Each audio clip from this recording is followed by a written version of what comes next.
వయసు పైబడుతున్న కొద్దీ ఒంట్లో జవసత్వాలు క్షీణించడం, అవయవాల పనితీరు మందగించడం సహజమే. 60 ఏళ్లు వచ్చేసరికల్లా శారీరకంగా, మానసికంగా అనేక మార్పులు కనిపిస్తూ ఉంటాయి. వీటితో పాటే కొన్ని రకాల ఆరోగ్య సమస్యలు కూడా తలెత్తుతూ ఉంటాయి. వీటిలో కొన్నిటికి ఆపరేషన్లు కూడా అవసరం పడుతూ ఉంటాయి. ముఖ్యంగా వేధించే మోకాల నొప్పులకు కీలు మార్పిడి సర్జరీ చేయాల్సి ఉంటుంది. అయితే వృద్ధాప్యంలో సర్జరీలు చేయడం అనేది నిజానికి కత్తి మీద సాము లాంటిదే అంటారు డాక్టర్లు. వయసు మళ్లిన వాళ్లలో కీలు మార్పిడి సర్జరీల విషయంలో కష్ట నష్టాల గురించి ఇప్పుడు తెలుసుకుందాం. 65 సంవత్సరాలు పైబడిన తర్వాత మోకాలు మార్పిడి ఇప్పుడు చాలా సేఫ్ అండి.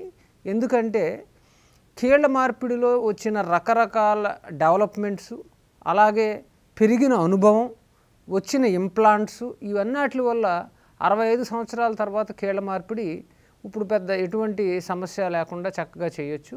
ఎటువంటి జాగ్రత్తలు తీసుకుంటాం? ఫస్ట్ థింగ్ వీళ్ళ యొక్క ఆపరేషన్కి తగ్గ ఫిట్నెస్. 2 వీళ్ళ యొక్క బోన్ క్వాలిటీ ఎట్లా ఉంది, ఈ 2 ఇంపార్టెంట్. 3వది పేషెంట్ యొక్క ఆపరేషన్కి ముందు ఉన్న లైఫ్ స్టైల్ ఏంటి, ఇవన్నీ కూడా పరిగణలోకి తీసుకుంటాం. దాన్ని బట్టి మన ఇంప్లాంట్ డిజైన్, అంటే ఒకవేళ బోన్స్ బాగా వీక్గా ఉంటే, బాగా ఆస్టియోపోరోటిక్గా ఉంటే మనం కొంత సమయం తీసుకొని దానికి సంబంధించిన మందులు ఇచ్చి తర్వాత దానికి తగ్గ ఇంప్లాంట్ సెలెక్ట్ చేసుకుంటాం.